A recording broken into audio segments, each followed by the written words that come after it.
Hi everyone and welcome back to my channel. So it's finally time for me to sit down and talk to you about my favourite books of 2023. There are 10 books on my list that I'm going to be talking about in this video. I was going to do a top 20, but then I realised that was a little bit ambitious and it would take me quite a while to film. So we're sticking with the top 10. I haven't put these in any particular order, but I've tried to group them based on genre. So there will be timestamps in the description just in case you would like to skip around. The first book that I wanted to talk about is Trespasses by Louise Kennedy. This I read a few months ago and it's a book that has really stuck with me. I keep thinking about it. It's set in Northern Ireland in the 1970s and it follows a young woman called Kushla who is a school teacher. She teaches primary school and she also lives with her mom who's an alcoholic, and in the evenings she helps out working behind the bar in her family's pub, and it's there that she meets this older man who is married and also Protestant. Kushla is Catholic, I don't know if I mentioned that, and they begin this affair. I'm someone who usually doesn't like reading about cheating in books, however this felt like a realistic exploration of these two imperfect people. It was quite uncomfortable to read, but it felt like it was deliberately written that way, and there's this tension running throughout the whole story where you feel like something terrible could happen at any moment. So even though it's not a thriller, I found it really compulsively readable and I literally couldn't put it down. I also thought that Kushla was a really interesting character to follow. She felt a little bit naive, but again, it was done, I think, in a way that felt really realistic. This has a similar writing style to Normal People by Sally Rooney in the sense that it's written without speech marks, and I was a little bit nervous when I first picked it up because I didn't like Normal People by Sally Rooney. However, I think because of the way that it's written, it creates that distance from the characters, and I think it really worked for this story. So yeah, I gave it 5 stars and I would really recommend it if it sounds like something that you'd be interested in. I'd never read any books before that are set during the Troubles in Northern Ireland. It's made me want to read non-fiction about that time. Next on my list is Happiness Falls by Angie Kim, which is a book that's really difficult to fit into one genre. I would describe it as literary fiction which has a mystery and also family drama. It's not really a thriller, which I think is what it's being marketed as. It's about this biracial Korean American family living in Virginia, and the dad in this family goes missing one morning while he's out walking with his son. So there's 3 kids within this family. Our main character Mia is 20. She has a twin brother, and then her youngest brother Eugene is I think around 14 or 15, and he is autistic and also has a genetic disorder called Angelman syndrome, which means that he cannot speak. So there is that mystery of what happened to this guy who's gone missing, and you see the family try and process his disappearance as the investigation unfolds. But this book also explores so many different themes, including the psychology of happiness and whether happiness is something that can be quantified and that you can stick a number on. It does have footnotes and it does go off on these random tangents, which I found really interesting, but I can also see why some people might find that a bit tedious. It talks a lot about how people can sometimes make assumptions about other people's intelligence based on the way that they communicate orally, and I found Angie Kim's writing was so thought-provoking and sensitive. I think this would be a great book to read as part of a book club or to buddy read because there's so much that you could discuss. Obviously you've got this investigation that's unfolding, but it's also so much more than just a mystery. Next up we have a book that made me cry so hard I had to stop reading because I couldn't see through the tears and that book is The Travelling Cat Chronicles by Hiro Arikawa. This is translated fiction. It was originally published in Japanese. It follows a young man who is trying to rehome his cat. So he's travelling around Japan, meeting with friends and family, trying to find someone who can take in his cat. And that's all I'm going to really say about the synopsis. It's about this man, but also about his cat. You do get the cat's perspective, and the cat was really sassy and sarcastic and exactly how you would imagine a cat would think. think. Now, I will say that if you're not comfortable reading about loss or grief, then maybe give this one a miss because it does get quite heavy at times, but I thought it was beautifully written and I really want to read more books by this author. Next up, I'm going to talk about the one thriller on my list, and that is The Only One Left by Riley Sager. Almost forgot the name then.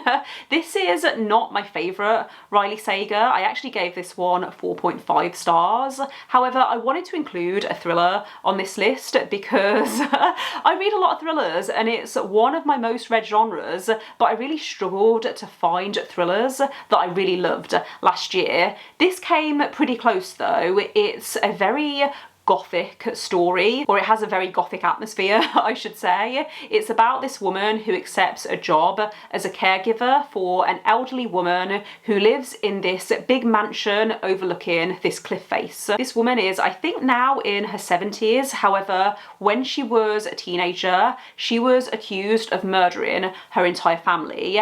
And throughout this book, you have this timeline in the present day, but you also have letters that this woman is writing to her new caregiver explaining what happened back then. Not sure I've done the best job of explaining that, but basically it's a pretty familiar setup. You have this mystery in the past that you're trying to solve, and I really loved the atmosphere. I thought that this house on this hill was really creepy. I know that I can always rely on Riley Sager to deliver a twist or several twists that I do not see come in, and I think the reason this didn't quite get 5 stars is because I think it took it a little too far. The ending was a lot to process and I was getting whiplash from going back and forth trying to keep track of what was happening. So yeah, just something to bear in mind. Like I said, this isn't my favourite book by Riley Sager. Considering I didn't love the last few books that I read by Riley Sager, I was pleasantly surprised by how much this worked for me, and it's renewed my enthusiasm for Riley Sager. I'm really excited for his next book that's coming out later this year. Moving on to some romances, and first up we have The Very Secret Society of Irregular Witches by Sangu Mandanna. This is a cozy witchy romance about a woman called Mika who is a witch. It's set in Britain but in like an alternative world where there are witches, or maybe not an alternative world. Either way, it's set in Britain and we're following Mika, who is lonely. In this world, witches live in isolation because if too many witches come together in one place, then magic is drawn to that location and chaos can ensue. So to find a community, Mika makes videos online where she pretends to be a witch, but she is actually a witch. Don't know if that made sense, but basically someone comes across her videos online, works out that she's a real witch, and invites her to come and work in this house where there are 3 children who are witches and they are struggling to control their magic, so they need someone to help them. Mika accepts this job and it's an adorable story about found family and loneliness. There's also a romance which has the grumpy sunshine dynamic, and I just thought this was adorable. I cried, and you know that if a romance book makes me cry, then it's getting 5 stars. I can see why this is often recommended if you like The House in the Cerulean Sea by TJ Klune, because it has those similar wholesome vibes. It was a joy to read and I'm really excited to pick up more books by this author. I think Sangu Mandanna has another book that's coming out in a few months, which is also a cozy witchy romance. Next up we have Happy Place by Emily Henry, which was a super hyped release for 2023, and I was a little bit nervous going into it because I hadn't given an Emily Henry book 5 stars since Beach Read, but I think this is now joint my favourite Emily Henry book. Because I read Beach Read so long ago, it's difficult to work out which I enjoyed more, but this really worked for me. I really liked how this was a romance, but also it was more about friendship. It's about this main character, Harriet, I think is her name, and she she met her now ex-fiance Win when they were in college, and they had this group of friends who they would all hang out together, and every year they would go to this cottage by the sea, and yeah, they would have this annual holiday vacation together. This year the plan is for Harriet to go alone because her and Win split up around 6 months ago and their friendship group don't know yet. So Harriet was meant to go alone and tell them all what happened. However, things don't go to plan because Harriet arrives at this location and finds that Win is already there because their other friend called him and insisted that he had to come as well. Basically, one of their mutual friends has some news that they want to share with the group, and Harriet and Win don't want to spoil the atmosphere, they don't want to ruin the vibe, so they decide to pretend to still be together just for the duration of the trip. It's essentially a second chance romance, but also kind of fake dating, and I wasn't sure how Emily Henry was going to handle the main characters essentially lying to their friendship group. But as I got into the story, I thought that there was a lot of nuance in this around friendships when you get to your late 20s and early 30s, and I thought that was handled well. The characters aren't perfect and they do make decisions that I personally wouldn't have made. However, I felt like the decisions that they made were realistic for who they were as characters. The further that I got into the story, the more I came to understand them, and I felt so emotionally invested in this friendship group. They felt like real people to me, and so that's why I ultimately gave it 5 stars, and it has renewed my enthusiasm for Emily Henry. I feel like there's a lot of books that I read this year that did that for certain authors. Next up we have Love Theoretically by Ali Hazelwood, which was another really hyped romance release for 2023, and again I'm so glad that this worked for me because I went into it with medium expectations. I really liked The Love Hypothesis by Ali Hazelwood, but I didn't like Love on the Brain. This follows our main character Elsie, who works as an adjunct professor and she doesn't get paid very much, so to supplement her income she also works as a fake girlfriend. So people hire her to attend family events with them and pretend to be their girlfriend. The chaos starts when Elsie applies for this job, and it's her dream job. She's really excited about it, but she finds out that one of the people who's interviewing her is the brother of her favourite client. So initially there's a lot of confusion because this guy thinks that Elsie is dating his brother, and she also hadn't told this family her real job, so he had no idea that she also worked in physics. Initially there's a little bit of awkwardness because Elsie doesn't want to be honest because she doesn't want to break the trust of her client, and it's a bit of a mess. However, things do obviously soon sort themselves out, and I really liked the chemistry between the two main characters. I thought that they worked really well together. It put a huge smile on my face, and I'm fairly sure I stayed up until like stupid o'clock in the morning to finish it because I literally couldn't put it down. I've seen some people say that they didn't like the characters in this because they found them kind of bland. However, I think that's actually why it worked for me, because the main reason why I didn't like Love on the Brain is because the characters had very exaggerated personalities and I found them really annoying, but I didn't find that with Love Theoretically. Next up we have a sci-fi romance, which I wanted to recommend in the romance section because I think I would recommend this more for the romance rather than as a sci-fi, but it's really difficult to explain, so I'm just going to get into my review and hopefully it'll all make sense. But the book is Winter's Orbit by Everina Maxwell. This is, like I said, a sci-fi romance that also has a murder mystery. It's set within this solar system, this empire, where basically the way that this ruling planet maintains peace is through treaties, and these treaties are sealed through marriages. One of the princes of this planet was recently killed, and so his widow now has to marry another representative of this planet in order to keep the peace treaty in place. The guy that they choose is called Kiem, and he is the cousin of the other prince, and he's known for being a bit of a party prince. He doesn't really pay attention to politics, but he finds himself in this arranged marriage, and the guy that he's married to is called Jainan, and Jainan is a diplomat who has always known growing up that he's going to be required to enter into a political marriage. So initially they don't really click. They struggle to connect at first because they are so different.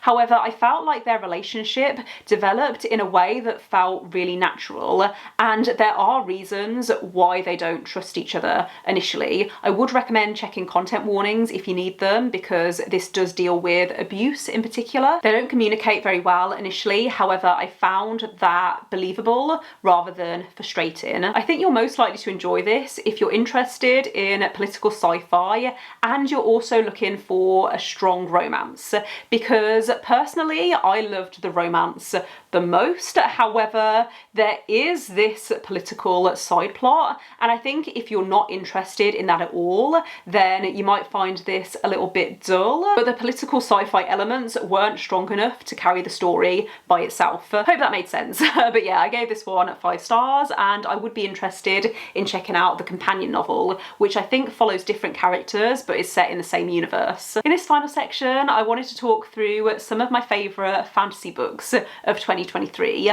Honestly, I probably could have made a separate video talking about this, but I have managed to narrow down my list to my top 2.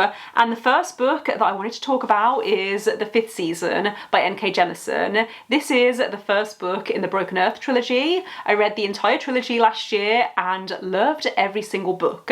I think this first book was my favourite, however I really liked the direction that the second 2 books went in. This is a very difficult book to explain, as I'm now finding, but in this world there is this planet that is very unstable, and the people of this planet are very used to having to deal with natural disasters like earthquakes and volcanic eruptions. There are people in this world who can control the earth. They have this magical ability. However, these people are feared. Every few hundred years this planet goes through an apocalypse, and we start the story at the start of the most recent apocalypse, which might be the worst apocalypse this planet has seen yet. I really like it when a fantasy world has a really rich and detailed history, and where there's some kind of mystery to do with the history of the world. I like it when characters in the present day don't know everything and they're trying to uncover